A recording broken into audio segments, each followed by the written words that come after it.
Welcome back to Saga 3 Kings, session number 54. Even though the overlay is currently incorrect, I will make sure that that is done right here in a second. But the session is entitled Aftermath. Last session, the group, after two full sessions of combat, defeated Calorith, who was devoured by a strange necromantic serpent inside of a demi-plane that appears to have been ripped and torn from the plane of shadow, also known to some as Aerith. That said, after that conclusion, they found that they were in a old lair, a dragon's lair, and figured that they would go ahead and just rest up there before trying to find out what was going on with the conflict between the Lord, or Kyrios, of Bluegate, and the three other forces that were intent on making sure that the Kyrios was destroyed. They slept. Some things happened during their rests, but nothing crazy. Past that, I leave it to you. Tell me what you're doing. And do take your time as I try to fix the overlay. Shambles, for the most part, is just watching the single entrance into this place as the rest of you recuperate. John, the overlay looks right. It says Aftermath Session 54. No. The in the actual video, it says Session 53, the service key. That's the overlay. Well, I am going to tell a daring tale of my uncle Gemwich, who has dealt with these similar things that we just dealt with last night. What'd he do? That must be why you handled it like a champ. Well, Gemwich is awesome, and he's my uncle, so that makes me awesome. Clearly. I like Zach calling out, going, "No, let's hear it." I thought we were gonna get an actual story of what he did. Yeah, you're not getting out of this easy. I need to he killed the wizard from not the wizard, the bone dragon guy, or dragon thing, and then the serpent thing that came through. He killed one of those. He probably killed guy. Not like the same one. That's why that one's a skeleton? Probably. Whoa. I want to mess with this one. Anyway, if we're being roused by this excellent tale of Gimwich's bravery and his accomplishments, I do want to mention to Benson that when recovering his pitchfork, Shambles had noticed some strangeness in the grounds outside of this lair. There were what appeared to be dead bodies embedded in the soil and the rock around this area. Could it be? I don't know if anybody remembers when this happened. It was part of the bridge too. The bridge was made up of them as well. Possible souls trapped or something? John, I'm calling out here to see if this is something I would think. If you go out and check, you would see that there are physical bodies that appear to have been melded into the stone. Some of them kind of out in almost laughable kind of positions, like they, one guy's butt's just hanging out. Yeah, or just a leg. One person looks like it's just the head that's stuck in there, and the rest of the body is kind of like hanging from that. But they all look cold and lifeless, these bodies that are present. Some of them are in positions where you can actually see their faces, and they appear to be locked in kind of a state of agony. Would Grok know either from a magical nature, or Benson, or from like the nature itself, how they might have got there? No. Honestly, this would be confounding to any type of roll or anything to that effect. It's absolutely confusing. The only thing that we covered last time is that the presumption is it's very similar to what would happen to someone if they were to teleport or plane shift and kind of miss a direct target where they could land. A folly that's not as common in this day and age, but in older years was quite common. Again, not something I want to spend all day on. I just thought you should know about it, and maybe you knew something about it. That's really it. Got it. And you had said, John, that there was the sigil of Oru amongst one of the in one of the caves. So there's like a circle around the opening of the cave that you're in. There's only one cave. And inside of that circle of runes is the same mark that you have on your talisman. Mm-hmm. Would I know any of the other rune markings? No. They appear to be arcane in nature. If I examine the marking of Uru or inside the cave itself, would I see anything of importance? No, it's a dragon's lair. It appears to have been emptied out. Looks like the back end had suffered some cave-in damage. Would I know if Oru's symbol had changed after his transformation, or was it of the old days? Her symbol sorry. would have remained the same. It's been the same since its inception. Got it. But her symbol is, it is known that she's taken it from another source. It's not her symbol. I'm sorry, quick correction. Let me make sure I get this correct, because it's important. Her symbol did change when she became good. She did not have a symbol prior. Oh, she would do it. Hold on. Okay. Alright. But she took another symbol? Correct, and she took a different name as well. Her name was not Oru before she became good at the behest of the Gold Dragon. Mm-hmm. Oru was taken from another source. It is a moniker of a ancient being or deity that presides over a school of magic. What school of magic? So you'd need to make an Arcana check to get that one. Could I ask Benson for help? Sure. Absolutely. I will cast your guidance. Would guidance work, or would just help? Well, if you do the help action, we get advantage on the roll. Okay, then yeah, help. As you two start studying, kind of talking amongst each other back and forth, both of you are kind of at a loss. It's definitely familiar, and you think you've covered this ground before, but you're not sure. But you do know that Oru is one of the greater powers that resides over arcane magic. Other than that, you're not sure where that lore comes from.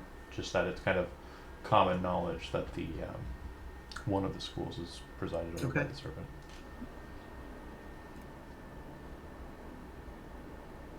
So the next question would be, how are we going to get over the broken bridge? Because we're not like on this. No, we're on the side with the Dragon Slayer is, so we're like where Calorth originally was standing before the bridge broke. That's right. And I'm pretty sure the only person here that can make it over that jump that successfully is Shambles. Me. And anybody that can fly. Grok can turn into an animal and fly you and the monk over. Yeah. Yep. Honestly, Grok could make a couple trips and save Benson a little spell slot. And honestly, we got options. 2 halflings and a paladin, I think, would be fine capacity-wise on a massive giant eagle. That's not going to be too hard. If you want a wild shape and start flying out that way, I mean, you can certainly do so. So, I'm not sure that Grok would be able to wild shape because he's no longer a moon druid into a CR that would do that, if I remember correctly. Level 10 let me do A that? flying CR. I'm pretty sure you'd be fine, but let's double check. So, Okay. I don't remember. Druid. I could easily cast, well, I'd rather not, but I can cast Conjure Animals that could do it for us. Is this sound coming in awkward to anybody else? Hello? Background? No, not his. I hear something in the background. Okay. I don't think it is. I thought Andy was just coming in like he's coming in from a different spot than his mic. Testing. Now you're good. Let's see. So Druid. So level 10 non-moon. Yeah. Wildy shape. Yeah, you can do it. It's at level 8. 8. Yeah, level 8. You can turn into a giant eagle. My bad. Let's do it. Okay. So you turn into a giant eagle. You take the paladin on your back, on your shoulders, and you take one halfling in one claw and the other halfling in the other, so long as they're willing, and then fly off with Shambles kind of following behind, possibly grabbing tail feathers to, again. Yeah, I'm kicking. I'm helping with the speed. Right. Okay. Are you just flying out towards where you think the battlefield would be? It wouldn't hurt. So we don't want to fly into the battle, but we want to fly up so we can sort of do a little reconnaissance. Sure. And how many hours can you remain in wild shape? Like 2. Yeah, I think it is 2.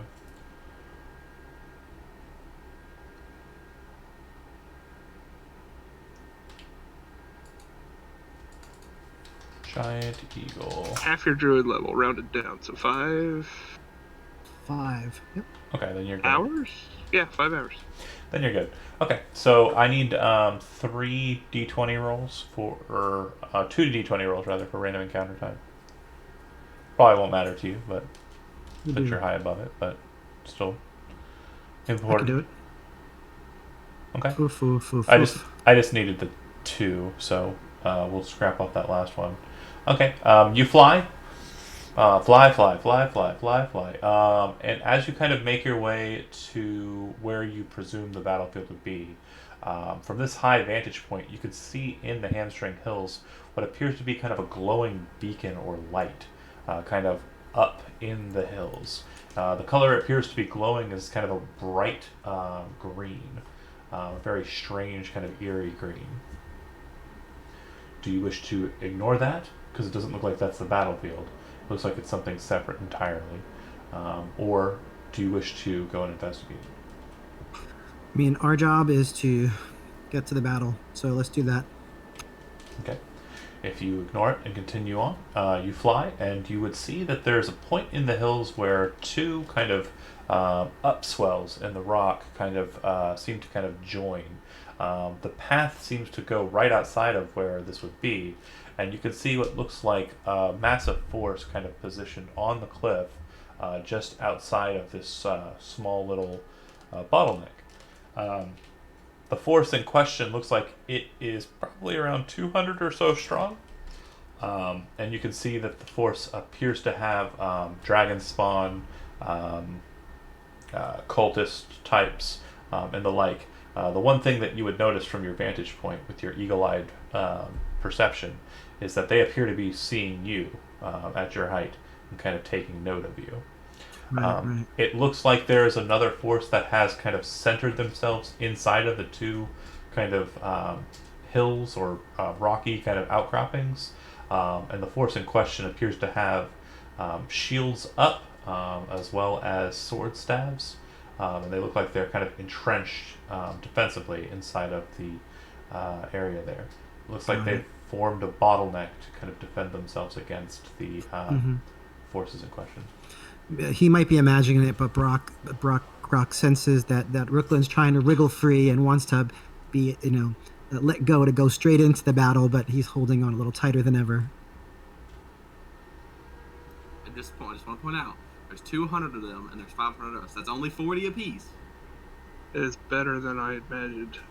So we see the enemy force on the west side. So basically, correct, yes. And then the what you would presume is the good guy force. The shields that are being borne do have the symbol of Bluegate, which is a white field with a blue kind of portcullis over it. The forces inside, based on what you can see, look like they might number in the hundreds as well.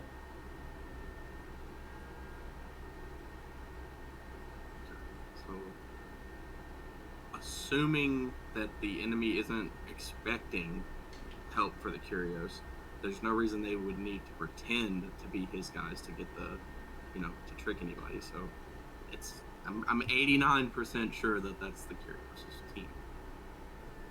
Well, do we want to regroup with them, or do we want to attack the Calorus men? In order to get to them, wouldn't we have to go through the army of 200 that's in the front? Go over them. Yeah. Oh, okay, gotcha. Yeah, We're already flying. But it does look like the Calorus forces are noting that you are above them. So we've been spotted. It doesn't look like they've mustered any efforts to bring us down, bring you down, or anything. It's not like they've got catapults, ballistas, or anything crazy. Yeah. And another option is for us to fly to the back of the line of our forces, just to be the last line of defense so they don't get to Blue Gate. Still, that would mean we're putting a lot of people's lives in danger, Benson would say. Oh, sorry, I think you have the dynamics of this combat wrong. They're not heading to Blue Gate. Let me explain again. So here's the coast, right? Can you just ping where we are? Sure, it's the X. Where? Oh, do you not see the X? Is it not showing? Okay, I do see it. Yeah, I do see it. Okay. Okay. So here's... It does blend in a little bit. Fair enough. You've got the coastal road, right? And then you have kind of an kind of like an offshoot of the coastal road that goes between two kind of cliffs. Okay? Inside of that narrow gapping is the forces of the Curios. They are blocked from going anywhere. They appear to be pushed into a cul-de-sac. Okay? On the road is the forces, or the remainder of the forces, of Caloreth. 200 strong, littering of all the forces you'd have expected to see there.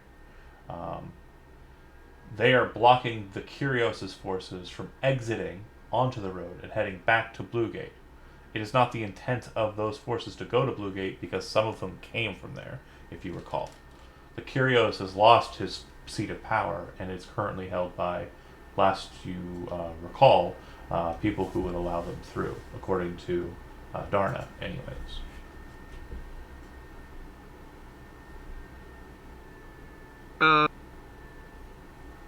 Try to get Benson to the Curios. Okay. They should powwow. I'm going to fly down to the front line of the Blue Gate forces. Okay. So you're flying down towards the Blue Gate forces, and yes. And the bird is going with you? Yep. I think we should stay together in this. Cool. All right. On your way, as you're kind of descending down, making your way that way, you can see that it looks like the enemy forces have gathered around a kind of bluish-colored tent that shows the iconography of the Osmuten, which is just a white field with wavy patterns on it, like an ocean. And it looks like they seem to have taken over the control of the forces here. That said, you make your way down towards the Kyrios' forces. You can see that all of them appear to be kind of like preparing for conflict, readying to attack you if necessary. You can see the back line has mages that are prepared to assault you. They don't seem to recognize you as anyone that they shouldn't be destroying. Do you wish to continue forward into firing range, or do you wish to back away cautiously? I'll pull out my my pitchfork, activate thaumaturgy, call out over their force. What do you say? I am called Shambles. I come from Munis. I have come to rescue and try to assist the forces of the Curios. You hear your own voice booming inside of this place. The uptick of the volume of your voice kind of causes a treble effect inside of the canyon. You can see that they all maintain their posture, and you see what appears to be a holy man kind of raise up a symbol. It appears to be the Atavian cross. You see it glow with radiance, and then you hear his voice boom back. You and you alone! Alright. I'll follow up with, The Hierophant Calareth has fallen. I've seen to it myself. I approach. All right. As you do so, you can see that the men kind of move out away from like the center point, and you can see the cleric, the priest, kind of look to you, replacing the holy symbol on the necklace at his neck. I'll sheath my weapons. He looks to you and he says, "Calareth has fallen, you say. The forces still remain outside, though, correct?"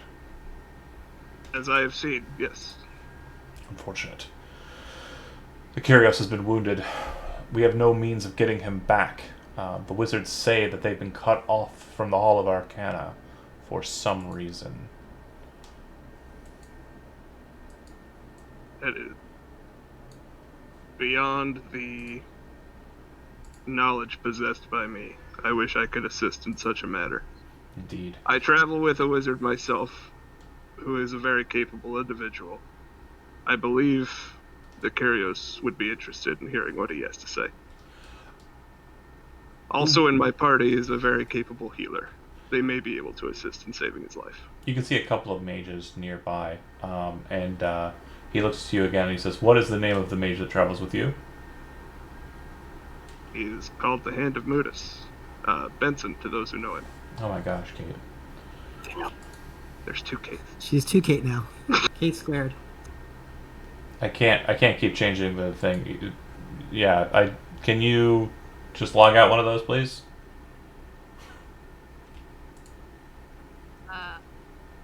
Okay, I'll try.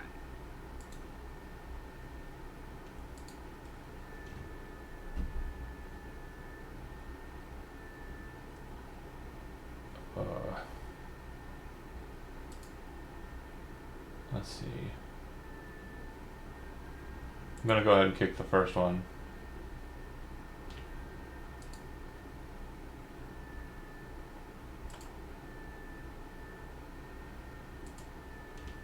Okay.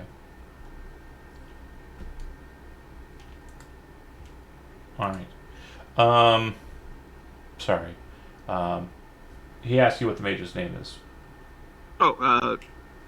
He is known to me as Benson. Many others would understand, or many others would call him as the Hand of Mutis. One of the other mages kind of looks over to the cleric and says, "We cannot trust the Hand of Mutis. It is suspected that he is the one who caused the problems with our connections to the Hall of Arcana." The cleric kind of looks to you. "This is troubling, to be sure. I do respect that you are an honorable individual, someone worthy of speaking with, but as it stands, since I do not know your true motives, and I can't discern them, I would ask that you..." He looks over to the mages and looks back to you. "I would ask that you assist us in a more substantial manner than simply information. Anything that would keep you men from dying in a canyon." He looks back to the mage. Make an insight check. 23. That wizard seems really strangely annoyed at your presence. That sounds familiar. You're of the Hall of Arcana, are you? Indeed. One of those that wish to keep the wizard Benson in the Hall of Arcana when we were attempting to right the issues of the Kyrios? I know not of what you speak. Because I was under the impression, and forgive me if I'm wrong, I'm new to your cultures, that the men of faith had dug their claws rather deeply into the Hall of Arcana. You speak ill of me, even though we have just only met? Well, I suggest you hold... I speak in defense of the Hand. I suggest whatever you hold as a tongue. Again, anything that will keep you men from dying in a canyon. The cleric How can we be of assistance? The cleric kind of looks to the mage and says, "To your duties, make sure that we are not being infiltrated from behind." He looks to you and he says, "If you can get word to the men of faith, who you mentioned, so they can come and support us, that would be most helpful. Also, if you could find out, as the mages kind of get outside of earshot, how it was the Osmuten Knights were able to join the foray from behind us, and why we only received information regarding that from a Zadok Mishreo, and we're only able to avoid such a technique because of his information and the Kyrios' willingness to trust it. One you know as Zadok Mishrael is another I count as an ally. He was warned of the coming of the Asmatan by the few remaining loyalists in Bluegate. If that is so, then come with me. It would... Very well. He turns and he starts walking. You can see that the mages have kind of stopped a distance away and are kind of looking at this in a more troubling fashion, and they kind of scatter away once he kind of leads you into the camp. You can see that they have set up small tents, nothing too substantial. It does look like there are tents for the wounded, and even more horrible, it appears that they have set up a pyre for the bodies that have been lost. You can see that the burned remains kind of just rest there, unceremonious. That said, he leads you to what appears to be a more a tent befitting lordship, and quickly pulls back the curtain, not being addressed by any of the guards that are outside of the tent, and leads you inside. Inside, you can see that the Kyrios sits up in his bed. He appears to be kind of wrapped in all different types of bandaging. Looks like he suffered quite serious wounds, but surprisingly, none to his face. He looks to you and he says, "You were the one that was with Zadok the day that we met, just outside of the tavern." I was there. I'm surprised you recognized me. I tend to change pretty frequently. To be honest, it's not terribly common that 10 men walk about in the world of mortals. And Fair. based on what I've been told, it is safe to assume that you are Shambles, Scarf Collector. Yeah, that's not a title I was aware of, but suits me all right. I'll be honest, I just made it up. That's nice. I like it. I like it. You're a He, clever fella. That's the reason you're in government. he looks to the cleric. So, what did Haginus say upon their arrival? Haginus was suspicious and told me to send them away. It is as Zadok said. The mages seek to keep us here and have us starve out. Well, now that we are aware of their treachery, he looks to the cleric. You know what to do. He smiles by Atavius' name, and he walks out the tent. The Kyrios looks up to you. You bring the hand of Buddhist with you, yes? I do. He waits outside your tent, high above your camp. I'm not familiar with the nature of his arcane skills, and I know he has sworn already to the Kyrios of Mudis, but as I understand it, the Hall of Arcana will be cleared entirely in the days coming. It might behoove him to go over what is left within to ensure that it is safely guarded and passed on to those that would replace him for the capital. If I'm reading the room correctly, you could use a new wizard. That's what I am saying, but the Hand of Mudis serves the town of Mudis. I seriously doubt it will be something that he'd be interested in taking up. But perhaps he can give suggestions as to who might be able to more honorably serve. I don't think I can be transported safely from here to anywhere else. I would hope that I am safe enough here. I'm more concerned about my people. I don't think they'll be able to make it out safely, and I'm pretty sure it's beyond any mage to be able to teleport this many to safety. Am I right? As I'm aware, that's correct. Very good. Well, if you would be so kind as to invite your friends into the camp if they've been pushed out and aside, I would prefer to speak to them face to face. Of course. And I'll excuse my. Oh, go ahead. if you see anyone bearing the iconography of the Hall of Arcana out there in the camp, if you could detain I'll them. make sure it's dealt with. Thank you.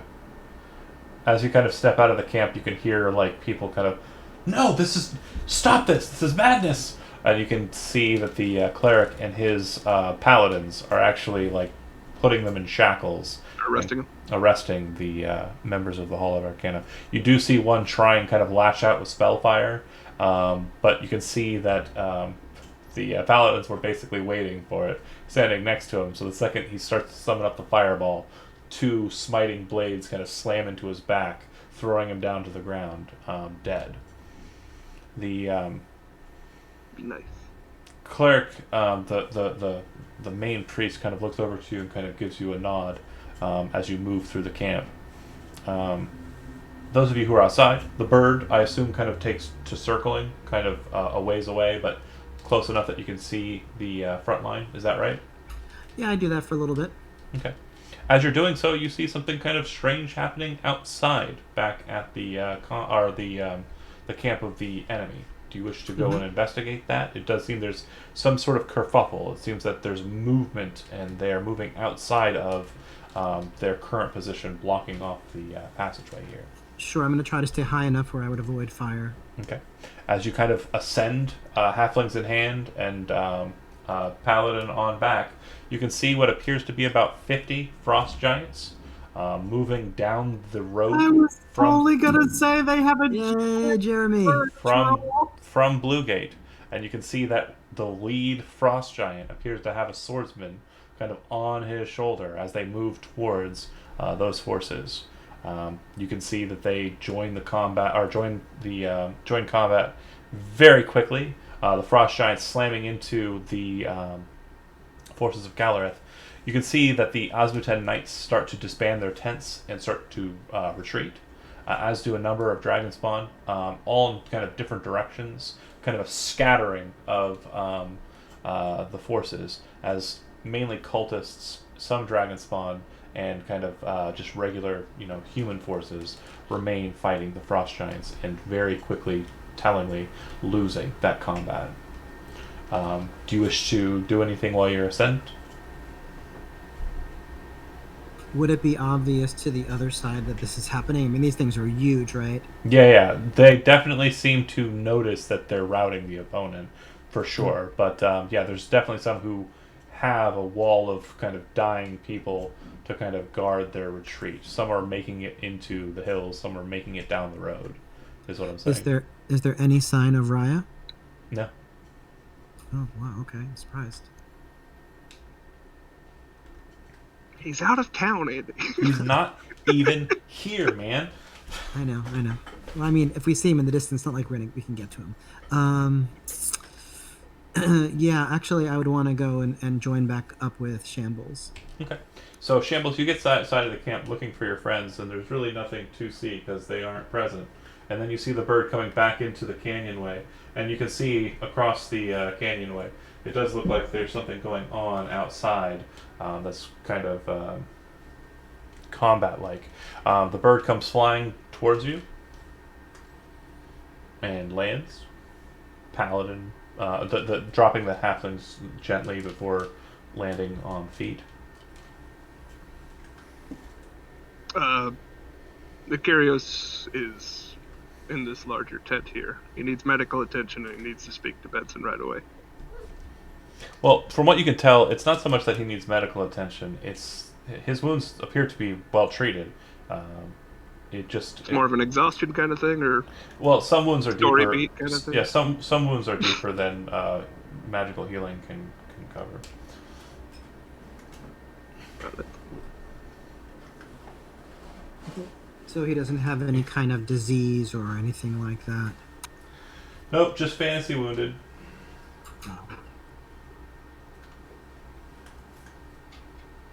I go to see him. Okay, you're permitted into the tent, and he sees you. The Hand of Mudas. I don't believe we've met formally, but I know of your deeds and the good that you brought to my city. Thank you. It's always nice to meet a new friend. And the one who operates on your behalf, Zadok Mishrael, has done us quite a kindness in making sure we were aware of certain things. From what I understand, our counteroffensive should be launching any moment now, and we should be free to exit this place. But I would ask, do you have the capability of teleporting a small amount of people, if not a larger amount of people? Small, yes. Larger, unfortunately not. Very good. We have some wounded who are much worse off than I am. The clerics have done what they could, but some of the blades that the Dragonspawn wield are... well, they bite deeper than normal blades do. Or so they say. I was hoping that you could move them somewhere safe. Somewhere quickly. Somewhere where they could be healed or looked after that wouldn't be out here in the field. Well, depending on how quickly, and again, on the outside, let me know if it's wrong. Depending on how quickly we can move it with the teleportation, it's more of a portal that I can open to where we would have 1 minute to get as many people through as we could. Let me double check. Circle. I think it's only 10. It's a 10 feet, 10-foot diameter circle. You cast a spell. You draw here. I'll post it. Thanks. Probably work better.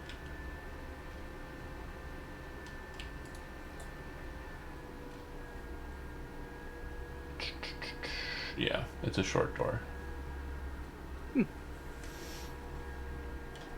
Which is how the horse was able to make it through. Right, because that's what we did when we were in the dragon. When we went to the dragon place, it was a door that we opened. So, casting time is a minute. So, as many people for 1 minute is dead. No.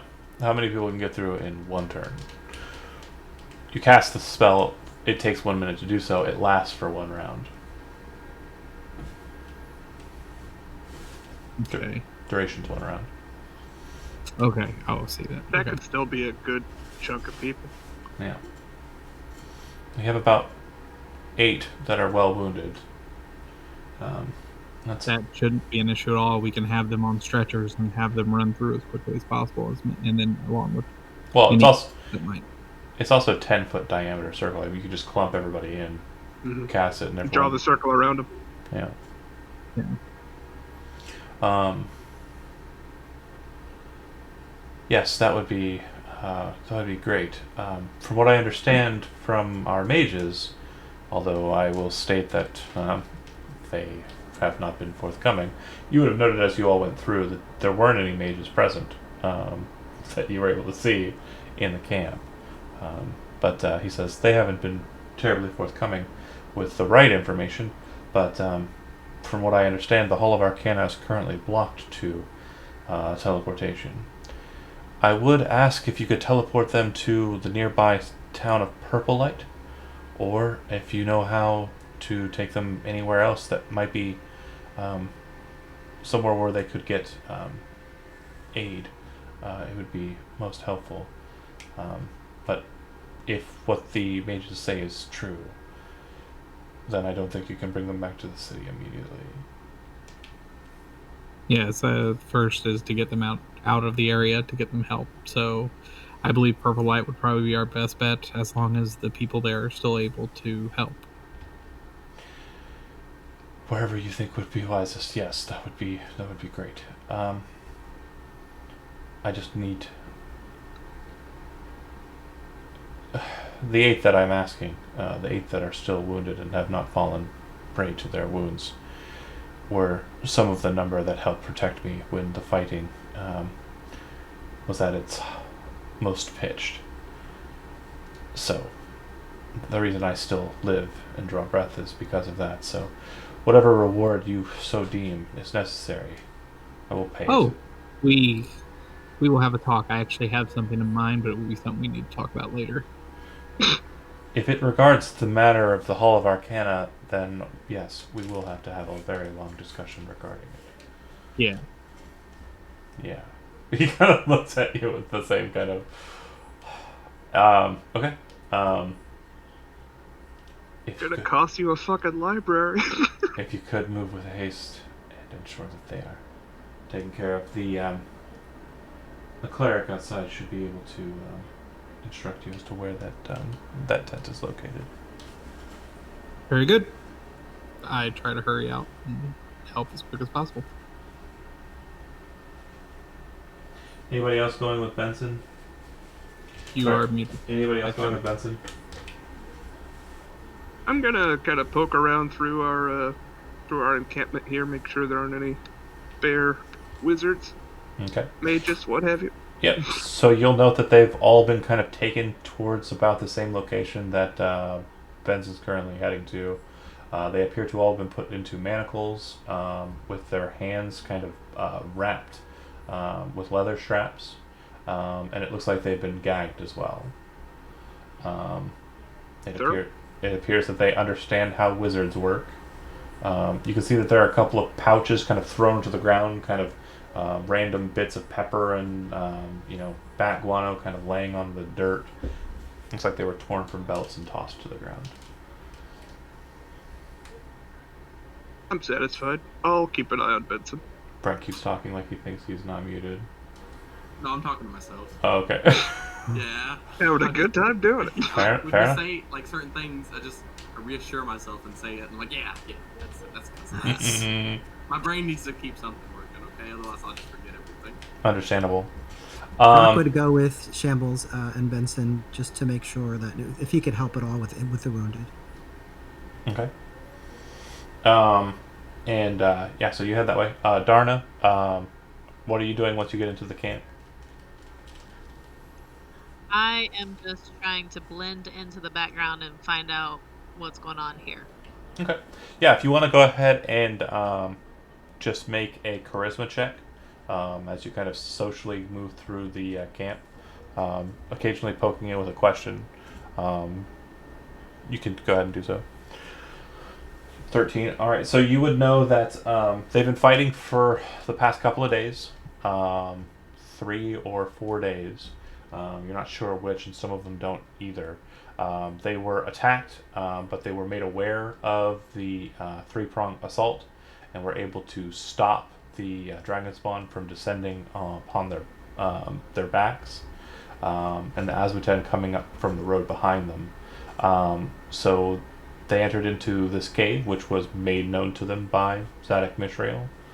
They tell you that the Saint Zadok is the reason why all of them are alive, and they're going to call 2 days ago every year Zadok's Day in Bluegate. So they've got a holiday It's planned gonna be so big. for this guy, who you've never met, Darna. They also say that they have a couple of... You've never met him, but you get the impression that he's a great dude. They've taken a couple of Azmuten knights as prisoner and plan on bringing them before the Atavian tribunal to ensure that they are punished per the knightly orders kind of jurisdiction, to ensure that they are dealt with accurately and by the law. The Azmutans, or whatever you just said they were called, they were who I was with before I joined this group. Correct. Yep, the Azmuten knights. I want to go see if I know them. Okay, so once you kind of go over to where the prisoners are being held, which is against a cliff wall, kind of towards the back, and they seem to be kind of shackled to pittons that have been kind of slammed into the stone. It looks like there aren't any recognizable faces, with the exception of one. The captain or master of the Osmond Knights, his first lieutenant, an individual who goes by the name of. Sorry, going to my notes. Agios, Agios. He appears to be one of the number that is chained to the wall. Are just his hands chained, or are his legs chained as well? Both.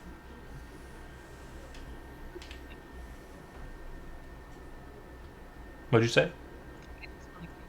Okay. Walk over to him, give him a solid kick in the knee. He looks down at you and he says, "You may have had the right of it. Regardless, my fate has been decided, and Captain Oron will undoubtedly succeed out there. And these folks are dead. I don't know how you came to be here, mercenary, but will die without food. Perhaps you'll be feasting upon my corpse in days." And you hear a random soldier rush past.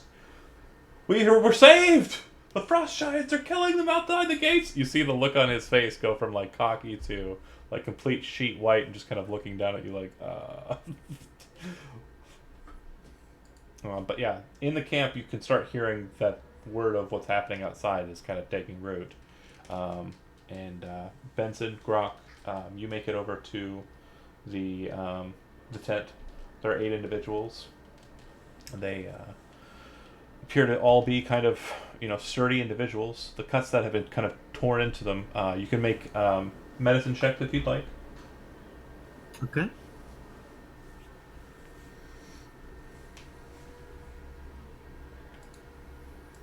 Oof. I think they're hurt real bad. They might have a hurt. cold. I'm not trained in medicine. Could Yeah. I attempt it? If you're with them, you can. Yeah. That was bad. I got a 3. Oh, never mind. I'm making it worse. I'm fine. breaking fingers. Hold on. I got a 13. That's Yep, like the best. we're but real it's still bad. not That's great. our guy. Wait, Chody, did you have They inspiration got a somewhere? score for that, dude. Yeah, if you're all going over there, you see what's happening here. You don't know exactly why they are still wounded, and some of their wounds remain persistent. It does seem that there has been healing kind of put in place, and then magical healing, it doesn't seem to have taken effect, and they seem to kind of be going for more traditional methods of binding the wounds and ensuring that they aren't bleeding. If you ask one of the hospitalers to kind of go over what the situation is, they explain it to you. They basically state that the weapons of the dragon spawn are necrotizing, and their clerical powers aren't able to restore the damage what has been done. And they've been resting for a number of days, and even still that hasn't changed anything. You do see one hospitaler say, "I think there's been a change in the last this morning. I think it's gotten better quite a bit. This individual's wound wasn't as dire, but it seems to be healing fine now." The others kind of not as optimistic, kind of looking to you all. And then the lead of the hospitalers kind of looks to you and says, "Who are you again?" Like you just walked into the campus of the tent and started talking. They're like, "Yeah, we're showing you the wounds." And then this guy finally realizes, I Yeah, don't come to know, the military hospital, whatever. who the fuck are these people? Stroll on in. Here's the patient information. I announce the Hand of Munis and the Sentinel of Oru Amazing. here to assist the wounded. Like, I mean, you don't have any announcements yet. I don't, Who's this here? Sir Rooklyn. How did you? And then as I he's don't know about, what you're famous for. as he's about to ask more questions, you see one of the hospitalers who is probably outside kind of rush in and say, "They're freeing up the hole. They're killing the servants of Calareth. I think we're free." And you see them kind of look, and the lead hospitaler says, I'll go check it out. Stay here with your charges," and heads outside to go and investigate. But yeah, Can I follow that guy? Or... yeah, you can. I'll donate. I'm gonna donate my the remaining 7 charges worth of supplies of my healer's kit. Okay. and I will follow him out. All right. Benson, you kind of know your task. It looks like there are a total of 8 of the wounded, and there look like there are a total of 4 hospitalers that are present.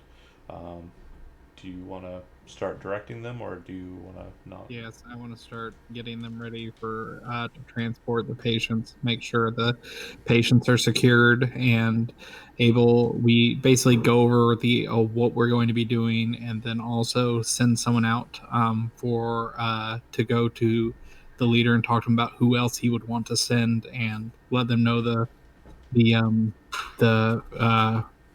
how much we can send about. He says that these ones, basically that was communicated. These are the ones that he cares most about. These are the only ones that are wounded still. Right, but I don't want to waste the teleportation circle Sure. on just them. I want to get what we can. You would want some people to help move them. As The hospitalers. Well as, yeah, so that way they can get help on the other side as well, just in case. Okay. The entire contingent of hospitalers is 8 strong, plus the 8 that you have wounded, and any of your party that wishes to kind of go through the portal as well. Yeah, the Kyrios, if asked, rejects and says he remains with his army.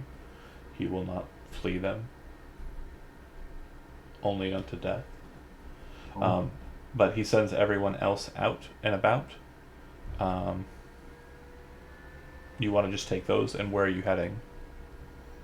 I'm going to actually. I don't want to go outside of the camp or anything. I want to set up an area and actually in the middle where it's more secure, and I'm going to be sending them to Purple Light. Okay. Let them know that if they were to contact the bartender, that we should probably go with them. You think so? The battle zone. Where is the circle in Purple Light itself? I thought it was in the mages, that tower. It's in the mages tower. So we gotta get them out of the mages tower into the city proper and find them help. We secured that, I thought, didn't we? Yeah, but we're still sending them into a building they're not familiar with. Okay, then I guess, would it be smarter to not go there since Purple Light's more of a smaller town? Should we try for a larger town? It's that or Moodus, or you could try Bear or Bon Rock, but I mean, dwarves won't be a party to it. They won't be as willing. I was more thinking Moodus. Is Moodus bigger than Purple Light? Hell no. Really? Moodus small town. Yeah, but I thought like Purple Light was literally just that building surrounded by the bar. No, it's got more buildings. Got a little bit of a town to it. Okay, then Purple Light's fine. Then yeah, we can go with them and walk them out and make sure they get there safe. But you do know the healer at Moodus. It's Jimmy the Clerk. Yeah. Do we know anyone that is a healer at Purple Light? No. We know a bartender at a... Yeah. Was he a Kyrios? The Kyrios. Alright, and honestly, I think Moodus is our best bet. Okay. If we actually know someone who can help. I mean, we know a potion maker. Yeah, and honestly, if we're gonna do that, we might as well just leave them here with the doctors here. I mean, if we're going to Moodus, at least we know someone who can more specialized, not field medic. Bring them to Moodus. All right. So you're casting teleportation circle to your house. We're going home, boys. Okay. Is anyone remaining here? Darna? Are you going with them to Moodus, or are you going to stay in the camp? Well, I wasn't with them in the medic. Yep. So I mean, they have been going around and like trying to gather people to go with them. So you would have caught wind of that. I will go where the party goes. Okay. Does anybody want to remain here? I feel like somebody should. I will. That way, okay, there you go. So Brooklyn, you're remaining, and sorry, Kate, did you say you're staying too? You stay and I'll stay. Okay. So the two of you remain. Brock, Benson, and Shambles will return back to Moodus. You cast the teleportation circle. The Hospitalers move the wounded through the portal as you all enter in as well, and you appear back at the Tower of the Hand. That said, those of you that remain, as you're kind of staying in the camp, kind of paying attention to what's going on, you see about 3 frost giants kind of heading down the causeway. You can see that the guard are still upholding their defensive posture, but they've kind of slackened just a bit. And you can see the cleric coming out, but he has someone with him.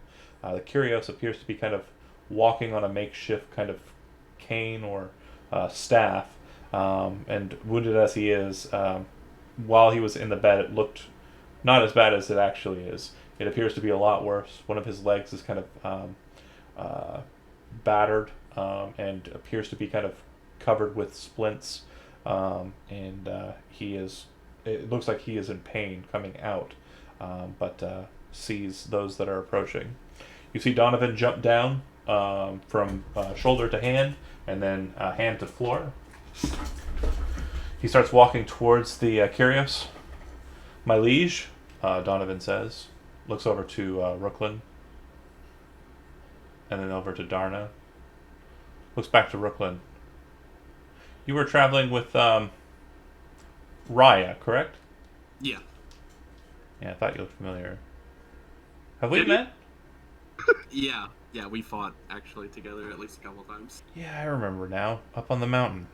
Yeah. He nods his head. The Kyrios looks to Donovan and says, "Ryomand," he says out loud. "Brooklyn, you would know that the name Ryomand is the name that's used for the king of the Ruby Throne. It is a traditionally passed down name. It's a royal name, and apparently the Kyrios just called Donovan that." Donovan looks at him kind of more sternly. The Kyrios says, "You have saved us. I am forever in your debt, and you're welcome within my city, despite those who would not have you there." Donovan grins. "No worries. The men of faith are no longer a problem in your city. They've been dealt with. Saint Mishrael has seen to it." He grins. The Kyrios you see him kind of become weak on his staff.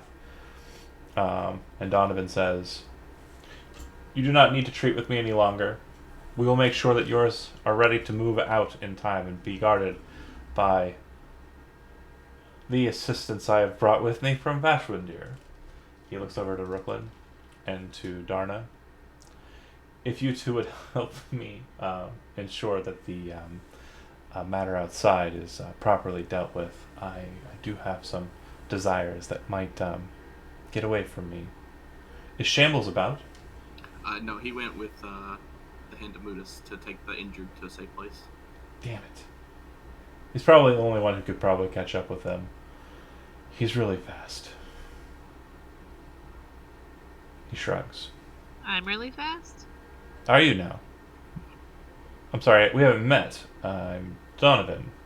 I guess some people are taking to calling me by my heritageal name, but not important. He says coyly and says, "Could you perhaps track at all? Or fly like Shambles?" I cannot fly.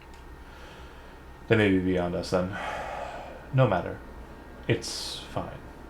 They'll be found out. The Azmuten captain, Oren, I will put a royal bounty upon his head. He needs to be dealt with." So then, Donovan kind of comes over to the Lord and kind of takes him kind of on his shoulder. "Let's get you back to your bed. Make sure everyone gets out of here safely." The Kyrios seems to be really tired and kind of nods. Brooklyn and Darna, the cleric, remains present, and he says to you, "The Kyrios is currently under the weather, but I recognize you as a knight errant of Bansor, is that correct? Yes, sir. You are Rooklyn the hero. Um, that said, we have some knights who have been taken prisoner. It is our goal to take them back to Bluegate, but seeing as how um, I don't particularly want to travel all that way, but we haven't had a knight capable of exacting judgment upon them by the proper order up until now. You are a true knight, correct? What does he mean by that? Have you sworn an oath? Oh, yeah, like Oath of the Ancients? Mm-hmm. Yep. So then you can perform, you can exact judgment as it's been put forth then. Great. I guess we won't have to travel too far out. Come with me, and he heads over to where they're chained up against the wall with a couple of paladins in tow. Now the paladins he has are more just kind of venturing knights. They are not sworn knights. And when he asks you if you are one who's, basically they're lower than third level paladins is what I mean to say. Yeah, he walks over to the chained folk and says, "Well then, knights, we're going to go ahead and save you a bit of a journey here, and we're going to leave you at the mercy of Rooklyn, knight defender and hero of Bansor." The lieutenant, Agios, kind of looks to you. "I've heard of you." He's a older gentleman. His armor still on him, which would be the right of a knight. He does not have his weapon or anything, of course, but he does look like he has been kind of beaten, bloodied, but still kind of has an air of nobility to him. The other two knights that are with him, less so. One of them looks like he's kind of now nervous of the situation, like he's fearing something to happen, and the other gentleman just appears to be kind of like depressed, like super depressed. One scared, one depressed, one handling it. But Agios looks to you and says, "So then, fair knight, it is my duty to declare my crimes. I am a traitor to the lordship and Curios. I am a traitor to the 3 crowns and 3 thrones of Osiria. I am a traitor to Atavius, the even-handed judge, god of the sun, lightbringer, torchbearer, so on. The typical punishment would be death, but I am at your mercy. So then, what be it? Kill us here on these rocks?"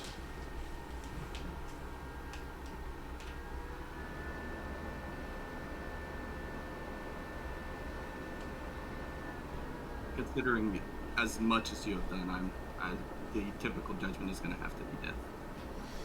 The cleric looks to you and nods, then kind of looks across the way at a gentleman who's been kind of just standing off in the distance. He appears to be holding a very massive sword, and he kind of walks over to you and the group. The cleric says, "I can perform the judgment if you so desire," he says as he takes the hilt of the massive sword and starts drawing it from its massive scabbard. As you wish. Or as I wish. Yes, please.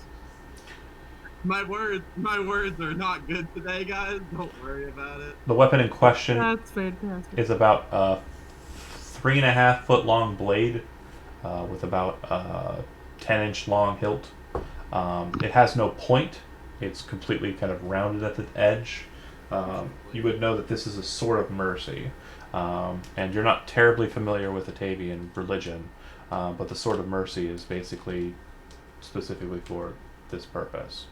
Them having brought it makes you assume that they had planned on doing these kind of killings, but lost most of their knightliness to be able to exact these judgments in the aftermath. Knights have this habit of getting thrown off cliffs. or dying horribly. That said, they unchain them, they place them down on their knees, and the cleric says, if anyone has any last words or anything to say to these individuals before they pass beyond the veil. And nobody says anything. The cleric moves over to the first one, cuts his head off, moves over to the second one, cuts his head off, and moves over to the last, the lieutenant, and cuts his head off. Gruesome affair. Moving back to Moodus Town. So you appear in the Tower of Moodus, tower, quote unquote, of the hand, and you start directing the hospitalers into the town square, out of the tower and into the town square. Shambles, Grok, are you doing anything? I take off to Jimmy's house. Okay. You get there and you can see that the door is closed. You knock, nothing happens. I knock on the windows. I'm looking for Jimmy the cleric. The baker from across the way kind of looks over at you and goes, hello, he's gone. It's Shambles. Where's? Yeah, he left. He left with that elf fellow. That you know the. Ryan took no, sorry.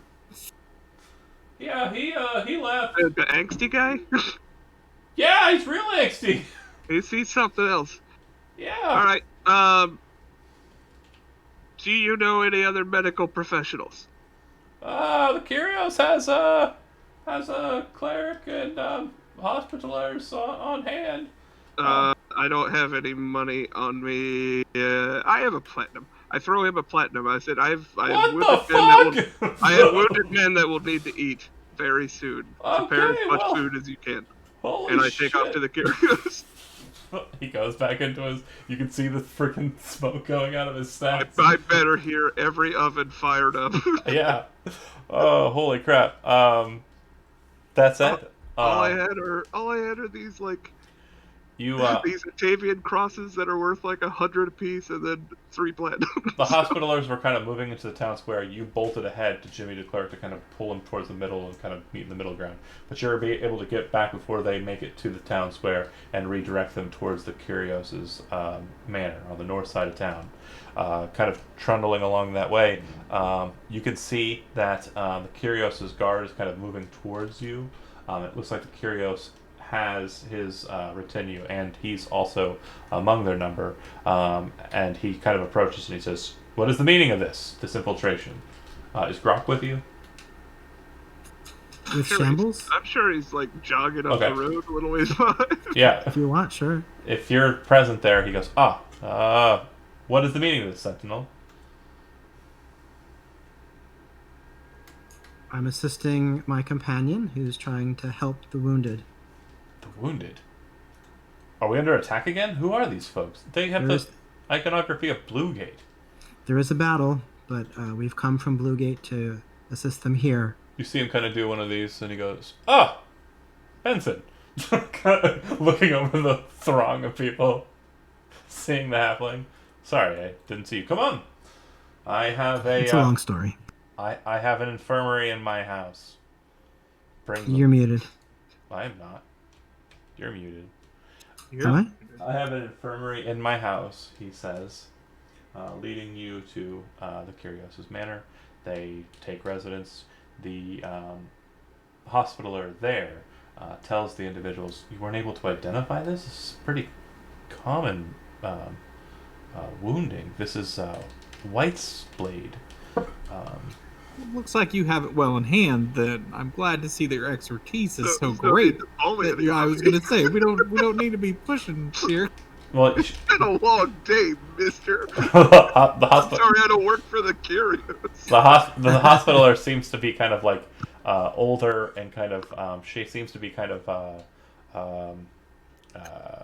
moody. Passive aggressive. Nurse Ratchet. Talk down to me. I didn't study White's blade wounds. She starts going about performing, she gathering some poultices and kind of smashing some things in mortar and pestle, and telling the hospitalers that came with you to do likewise. And as she starts explaining the situation in the jargon. The hospitalers kind of seem to kind of nod their heads and understand. If you sit around and kind of listen to the situation, you would note that it's probably not terribly common on the other side of the Ice Fang Mountains, because undead aren't as prominent there, or weren't as prominent there because of purple light. Yeah, definitely more undead on this side of the mountain than on that side. But yeah, it seems after a good hour and a half or so, they are all being well taken care of. What would you like to do? Grok would go back to Uru's lair. Okay. Shambles, Benson. Check with the other sentinel. Sorry. Can we get back to Blue Gate? Try to help them? Yeah, no, I would be going back if possible. Do you have another circle with you? I can do one more, yeah. Okay. Grok, before you leave, you want to see this thing through? Or? I do want to see this thing through. That's fine, but I do feel compelled to come back. Yeah, when I can. Sure. Okay. He's torn. Well, you would know that the people who were left in the field are probably going to take some time to get back to Blue Gate. So you'd be arriving in Blue Gate, not sure what the situation is, in the Hall of Arcana, not knowing what the situation is. So, do you want to teleport back immediately, or do you want to maybe go and do something kind of offhandedly? Because it's going to take those folks probably the better part of a day to get from where they're at to Blue Gate. Alright. Yeah. We'd be going to Blue Gate away from the battle. You could be walking into something hot, is what I'm saying. That's what he's saying. If they don't like us in the arcane library, then we're going to have issues. And Benson, I believe, down a 5th level spell slot, or 2 5th level spell slots, is not going to be as competent as you'd want. Oh, weren't they saying that they couldn't teleport into Blue Gate anyway? Yeah, it's blocked. Well, the mages were saying that. The ones that were saying that were the mages, yeah. The scumbag mages. Mm-hmm. Rely. Yeah, and if you cast it and it doesn't work, then you'd still have to wait till tomorrow anyways to cast it again and try and go for purple light and then march your ways over there. I don't know, man. I'm your bodyguard. What do you think? I can fight a dozen wizards. I don't have a problem. I don't think that's a good idea. I was totally ready to do it when I broke in to rescue you from there. I mean, I remember that really well. That I don't. Oh yeah. I wasn't there. You were like 10 minutes late on that. It would have been perfect. Hilarious. Okay, so It's your call. You're the man with the spell. Andy would just make you do it if he wanted to. Cast sending for me right now. I always ask him. I'm his personal flip phone. Yeah, you're a razor. Woo! Fancy. Yeah, I would, like you said, I would be okay using the teleport spell again and being down it, because honestly, the other spells I don't use really in combat if we need to. But again, it would be nice to be able to casting counter spell at level 5 is always fun too, though. There's a bunch of wizards there. Right. Can't go to Banser. What if we tried to get some Rock, supplies here and just kind of prepare here for tomorrow, and then we can teleport back first thing tomorrow morning? That would give them time to get back. That would give us time to be ready, healed up, have our spell slots ready, and then that way roll out then. All right. Well, I'm going to go visit the baker and get a shitload of bread for these guys. Yeah, well, he apparently has been popping out bread, pastries, sweet bread, sweet rolls, you name it. He's got it, and he's, handing you this big old tray of stuff as you arrive back. And he says, "Is this enough?" Start. I'm mad at myself. What do you think? I dash the Go get a tray wheelbarrow. of pies and bread. And I feed the wounded. Very good. And then are you going to try and make it over to Oru before? Oh yeah. Okay. So yeah, it's the better part of 2 hours just to arrive. and when you do so, you will note that the only sentinel that appears to be present is memories. I'm trying to find that as well. I thought it started with an O, maybe. Druilla. Okay. The tiefling. She sees you approach. Do I know if Oro is present? You can feel Oro's presence. Okay. I would say, well met, Druilla. Walk with me, and I would head towards Oro's. Oh, you would meet her at the top of the hill. She's Okay. at the shrine where sacrifices are typically placed for Got it. the dragon. She says to you, "You return. Yes, Oru is in slumber at current. Her time in the Feywild has distorted her sense of being. If you wish for me to rouse her, if it is important to do so, I will." No, it's not important. Is she well? Very well. And Haziel? Haziel remains within, gesturing towards the burrow, or the barrow at the bottom of the hill where you used to reside. Mm-hmm. Okay. Great. And then I would recount to her just sort of the highlights of what happened with Calareth. Okay. Yeah, she seems to take mental notes as you're doing so. And What's that? The whole bridge was destroyed on Rooklyn, you know. Yeah. No You problem. know. she nods. Yeah. Yeah. I'm drawing a huge blank, and I'm sorry, Uh-huh. but this is out of character, and it's okay if I don't know it because I'm not there and I'm shambles. Whatever happened with Sophia and the first boy king? What was his name? They teleported way out. They're in Liberus. I don't know where that Were is. there, Good for them. isn't that the seat of the throne? The seat of the throne of thunder, correct. Okay. And they're being protected name? there. What's his name? Oh, Yeah. I'll give you inspiration if you can do it. Can I have a minute to look? There's No Donovan looking. and That's the problem then. shit. I know he was redheaded. His name was not shit. Hang on, I'm thinking. Carrot Top? Carrot Top. It was Carrot Top. Good job, kids. No, I'm kidding. I keep wanting to Smart say like mouth. Rod or Roderick. It is. Is that your final answer? Yeah. It is Roderick Galagos. No shit. Hey. See, because I thought Rod was too close to Don. Is that what we called Donovan or Donnie? Everybody get inspiration. I remembered. No, just you. Fine. I give it to Brent. Brent get inspiration. Everybody get inspiration. That's right. I don't you remember get things. false My inspiration. memory is your math. Yeah.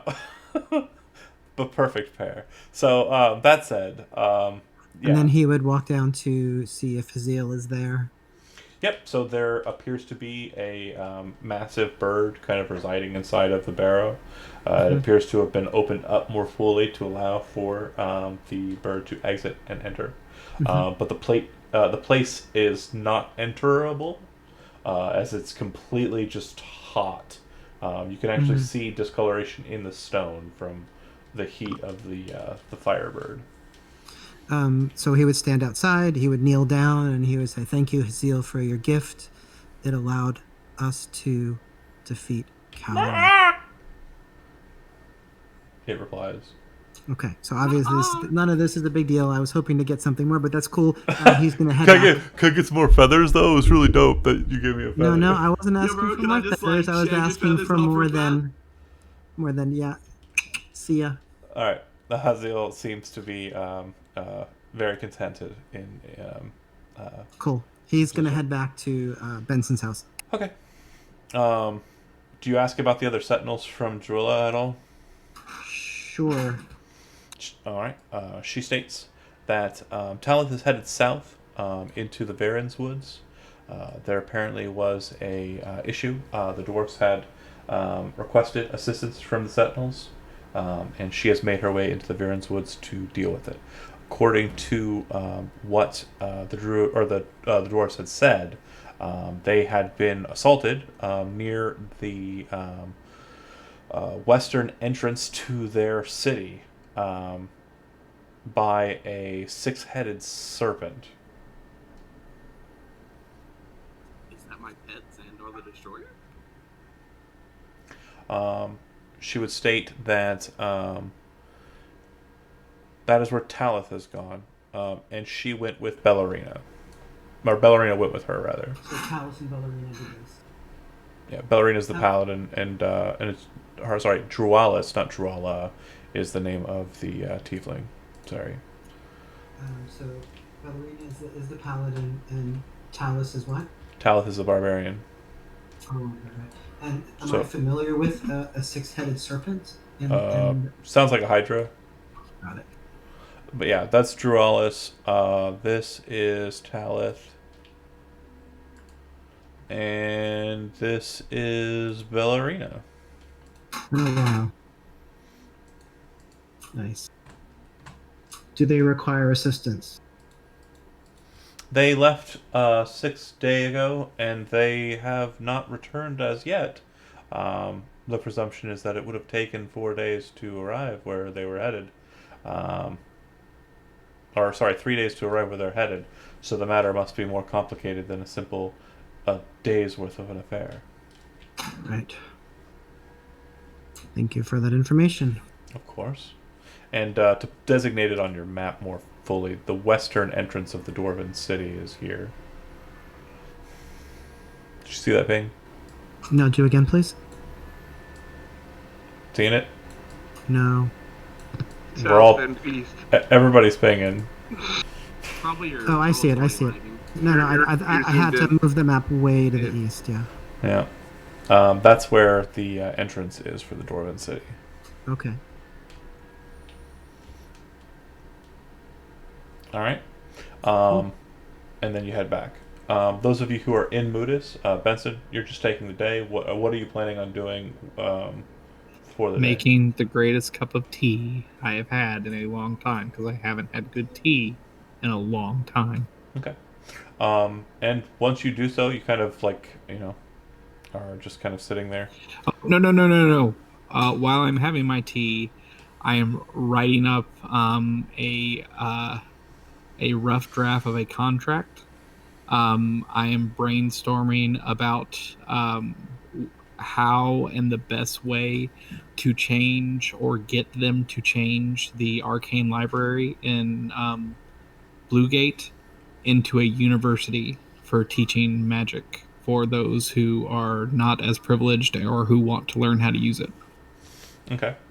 So an academy. Yeah, not this whole thing where you have to be a highborn or know someone or have this superpower innate ability to get in there. I want to make an academy for anyone who wants to learn, and they can try as best they can, like those kids on the street that I was talking to and stuff. I want to really start working on getting an academy going for them. Sounds cool. All right.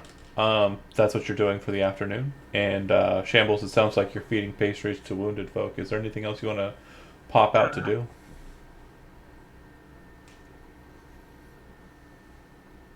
I guess I should check in on Fran. I haven't visited her shop in a while. I've got some things I need to get rid of. Okay, hold on. Sorry. And we want that voice. I do like the voice. Okay.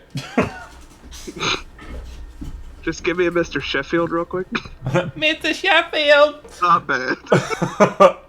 So, you head to Fran. I think she's a green bottle. Yeah, she is a green bottle. Perfect. Fran, green bottles shop. She's sitting within. She kind of looks up and she goes, hello. Yeah, how can I help you? Shambles, how you doing? How's your mom and them? Oh, they're doing great, honey. Shambles, I thought you were... Last time I met a fellow named Shambles, he was filled with hay and he was... People change, dear. People change. Well, hey. That's definitely a glow up. Tell me about it. Hey, wanted to make some exchanges with you. See if you have anything special on sale. I know once in a while you'll get, Oh your yeah, hands on something new. I got some nifty things here. Yeah, go ahead and roll 2d100. D100s. Yep. 90 and 32. 90 and 32.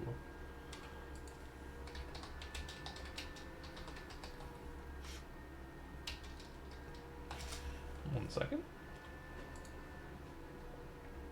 90 and 32. I think she is 10 out of 10. 10 out of 10. Oh, well, I got this. And she pulls out this black iron rod that appears to have kind of like a silvery button on it. I think I've heard of these. Yeah, it, watch! Click, and lets go of it, and it just hangs there in air. It's pretty cool! Ooh. Those are handy. She grabs it, clicks it off again, sets it down onto the counter. And, what was the second number, sorry? 90 and then 32 was the Oh. second.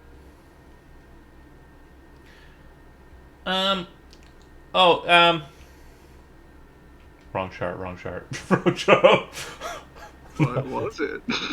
It was a legendary item. That's the wrong chart. I think that was the right chart. You wouldn't be able to afford it. Fred is You're a probably right. We're all pretty broke. And she, shrewd businesswoman. and real talk, she wouldn't have been able to afford to have it. All right. Smuggled. She says, "Oh, and then there's this. I'm thinking about keeping it, but if you offer me enough, maybe I'll sell it. I don't know." She smiles. I don't know how much I got, Fred. I gotta be honest with you. What you got? She holds up a broom. I'm interested. Somebody who knows how to use it, you can fly. I've been trying a bit, but I keep on slamming into the wall outside. It takes a minute. It takes some time to get used to. Get your air legs is what they call it. Oh, is that okay? Well, maybe I'll get them. Well, breaks my heart, Fred, but I only have so much money. I've got a handful of these old Atavian crosses. They look like antiques. Oh, wow. How much did I say they were worth? They are 500 apiece. How many do you and have? I've got 4 of them. Ooh. Oh, that'll do well with the nobles that'll be traveling through here. They say the Iron Road's supposed to be heading up this way. I'm gonna be rich beyond measure if I can sell these to some people. Very high value property, this Buddhist. Yeah. But you know how the nobles are. They're real devout. They like having shiny trinkets like this. They don't understand the usefulness of something like this, she says as she grabs the broom handle and shakes it about. As much as I like slamming my kisser into the side of the house, those look mighty tasty. I'll give you both of these items here that I got for those. Fred, you got yourself a deal. All right, she says as she kind of slides them over. You can tell that she's kind of giddy because you're pretty sure she got the better end of the deal on this, but at the same time, she's worth it. She I missed the opportunity last time. I try to visit her every time we come to Buddhist. She slams a couple. That's why there were 2, because it's been a while. She slams some nails into the wall behind her real fast, and then kind of hangs the crosses up there on the wall, just so when you first come in to talk to her, the first thing you see is those. Right, make sure those catch some light. You want people to see those. Oh yeah, honey, no problem. You see her pull out a stick and like shoot it out. It's like a 10-foot extendable rod, and she starts moving the curtain ever so slight, and you can see them kind of start shimmer shining. But yeah, immovable rod, obviously, and broom of flying. I don't think I have anything else. The immovable rods are so good. Those are both pretty handy weapons. Mhm. Yeah, that's gonna do it for me. I'll take those. Wish her a hell of a day. She's an old pal. Oh, and I know that some of well, at least you used to. It's been a long time, honey. Right. You used to get the potions. I don't have any. Flashjaw's not selling me anything. There might be something wrong with him. Could you check in on him and maybe just see if he's okay? Yeah, I don't know that I really have a rapport with the guy, but I'll check in on him. That's the neighborly thing to do. It's the dwarvish-looking building there near the crazy halfling. I know what you're talking about. Yeah. There's only one dwarvish house in the town. That's it. That's the one. All right, say hi to your mom, Frank. Say hi to your mother.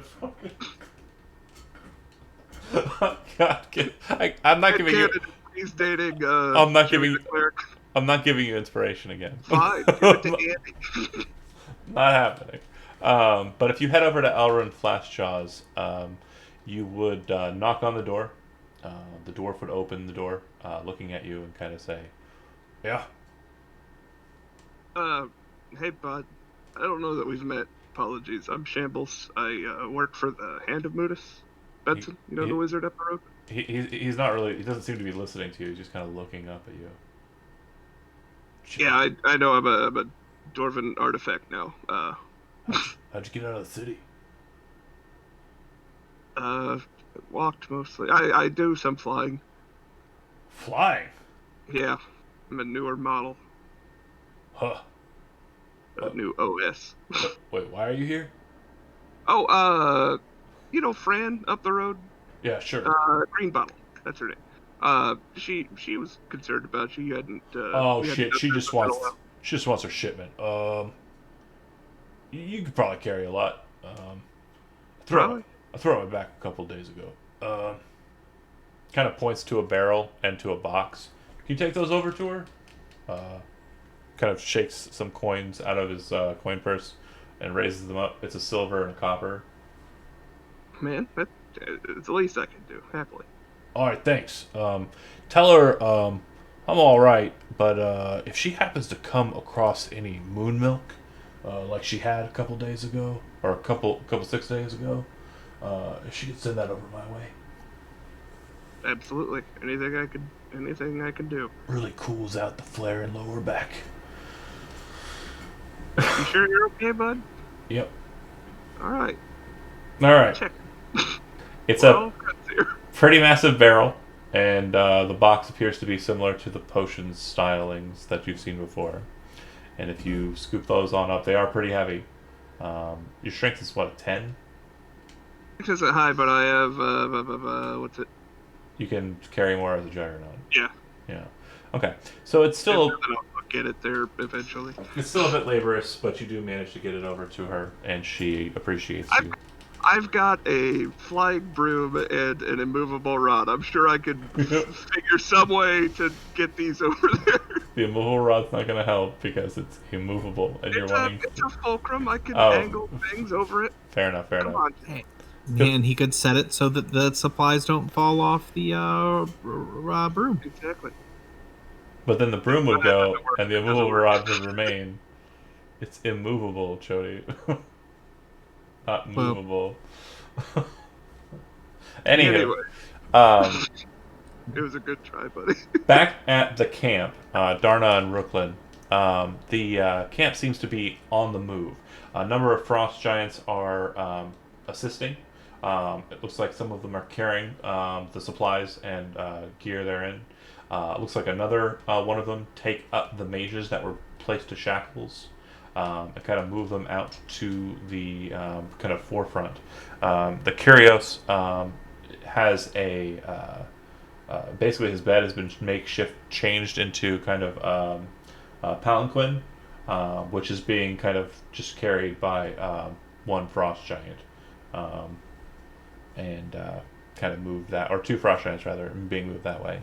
But everything else, everyone seems to have mustered pretty quickly. And they state that they're heading to Bluegate. And if you wish to continue on with them, you certainly can. Just as a note, you do know from Eagle Eye Vision, and I did mention it, but nobody really jumped on it. It was kind of maybe, but not really jumped on. The Azuten captain got away. So he's out somewhere, and Donovan means to put a bounty on his head. So, that said, Rooklyn, are you returning back to Bluegate with this group of individuals? Possibly able to meet with your group again? That's probably what they'll return to.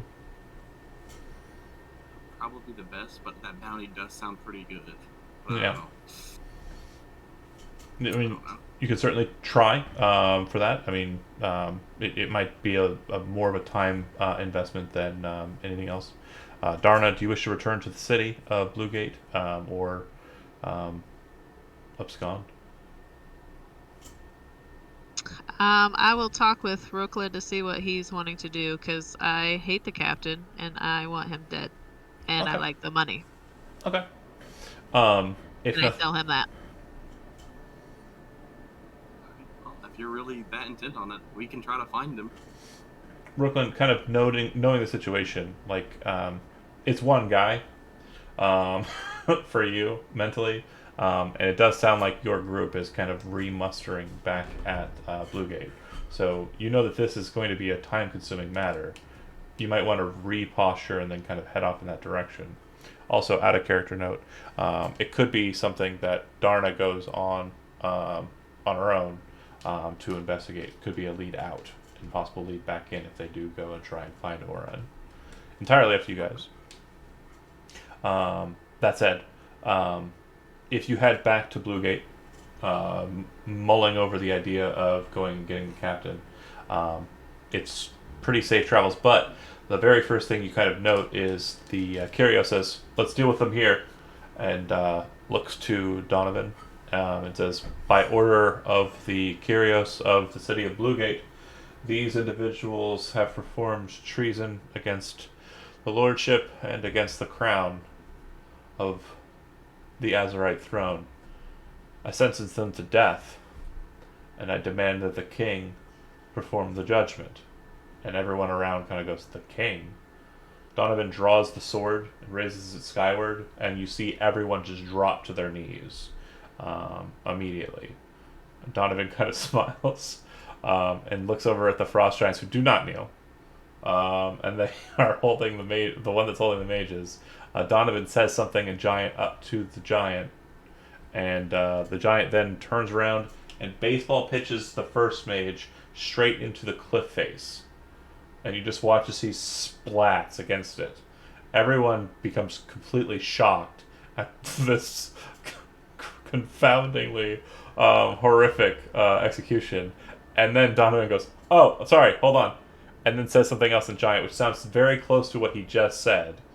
And the giant turns around towards the waterway, and then throws the guy out towards the lake. Throwing out the mages into the water, and they appear to have trouble with their restraints and drown. Naturally. I liked the first way better. Yeah, like the first way was the epic. It's a lot more sure. Yeah, you can guarantee that one. It's a bit more gruesome, to be certain. But yeah, after the executions there, the group continues on northward towards the city of Bluegate. You make it there by morning of the next day. During the morning of the next day, Benson, Grok, Shambles, you reconvene. Yes. Okay. And you cast Teleportation Circle, and where is your destination? Bluegate. The Hall of Arcana. You appear. The very first faces you see upon entering, you see them kind of raising weaponry and preparing to attack, but then very quickly lowering their weaponry when a familiar voice says something. You see the following individuals. One second here. Let me see if I can't get to my handouts. You see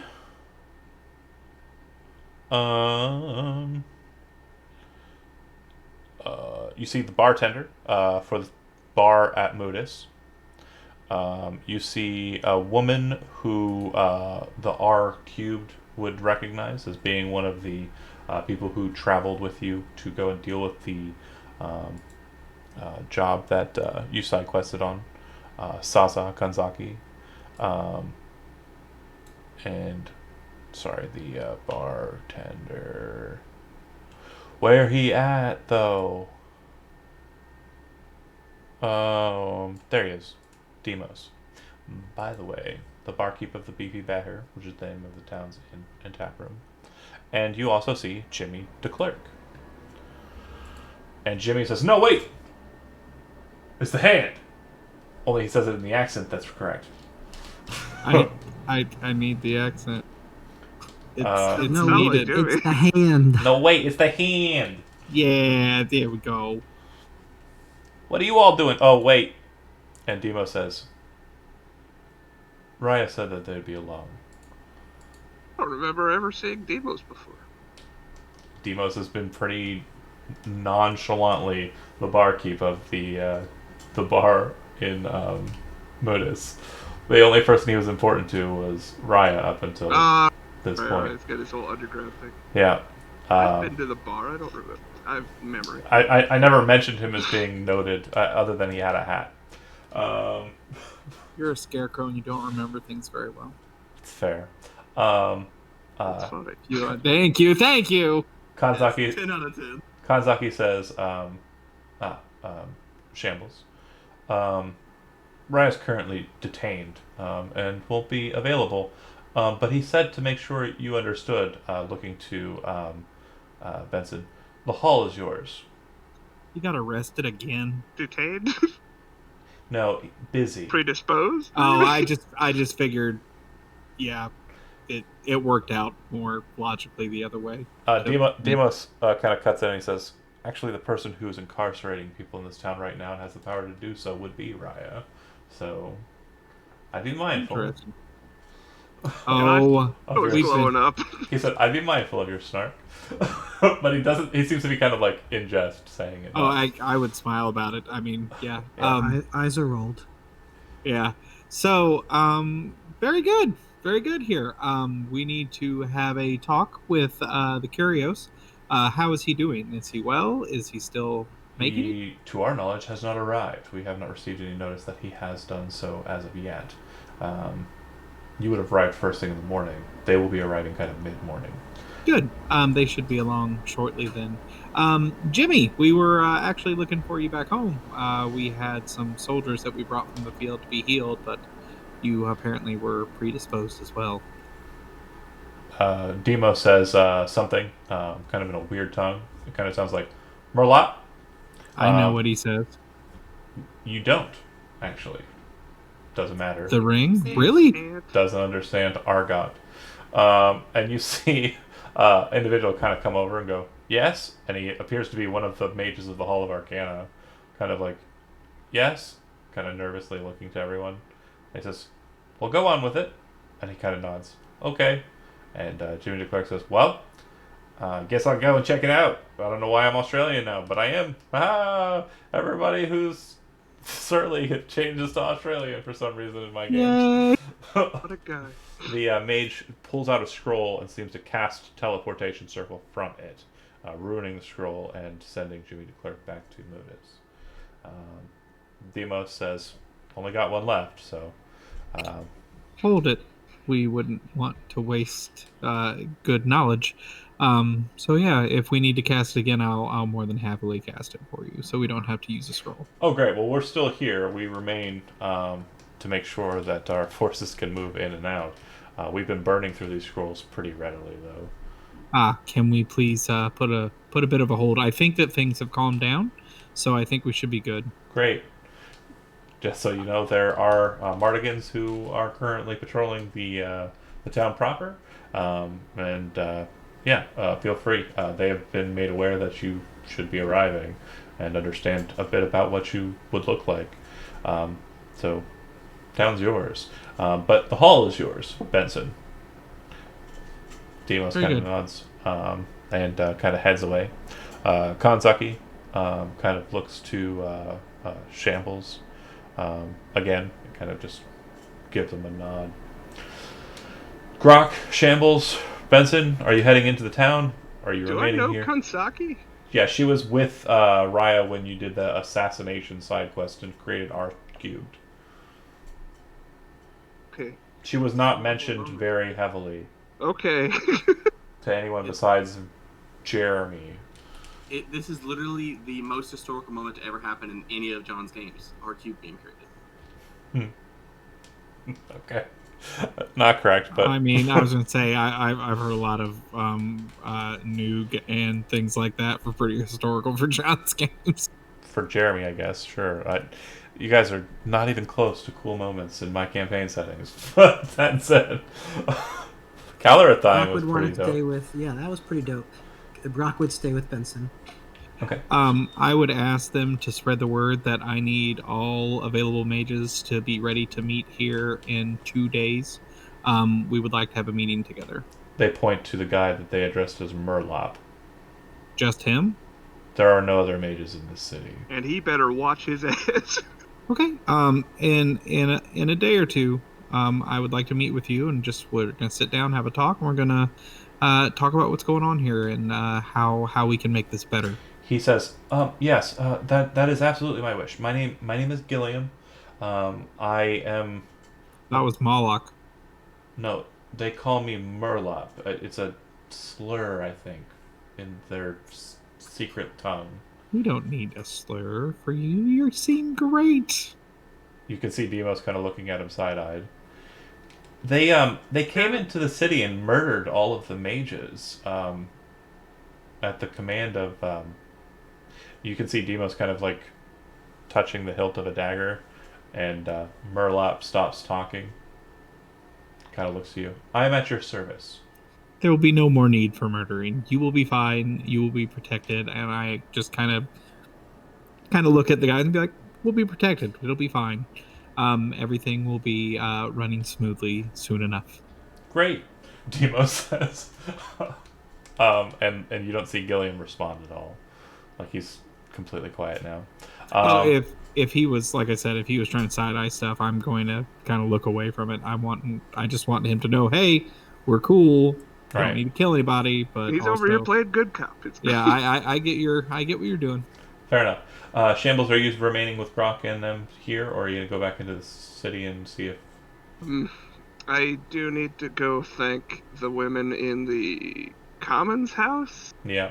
For alerting me about Benson. Yep. 2 times. And that goes over without a hitch. You would notice that the people kind of moving about town are people you've seen in Mudis before, but never really paid attention to. But you're starting to go, oh, they're all thieves. Bit of a secret society. They're all thieves. And you kind of start picking up on what must have happened here. That said, as you're kind of moving through the town, after dealing and kind of being appreciative to the ladies in the commons, do you want to do anything else in particular?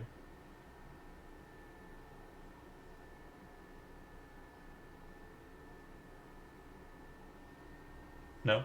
I should look for Raya, but... If you look for Raya, you find out from the Mardigans that they state that he is in the House of the Curios, currently presiding over the town. You head over in that direction, and when you make it into the throne room of the Curios, you can see that he is sitting upon the throne of the Curios, kind of in a just flippant kind of sitting position. It's the Mandalorian in the Mandalorian, right? It's more like what I imagine Jaime Lannister would look like after destroying the Mad King. He's just kind of sitting there, like, just passively. And he sees you, and he says, we'll pick up from next session. We'll pick up there. Session. I was looking for an out, because I'm not going to be here. That's perfectly fine. Since you're out, I'm going to let your brother decide what you do, and he'll put you where he wants you.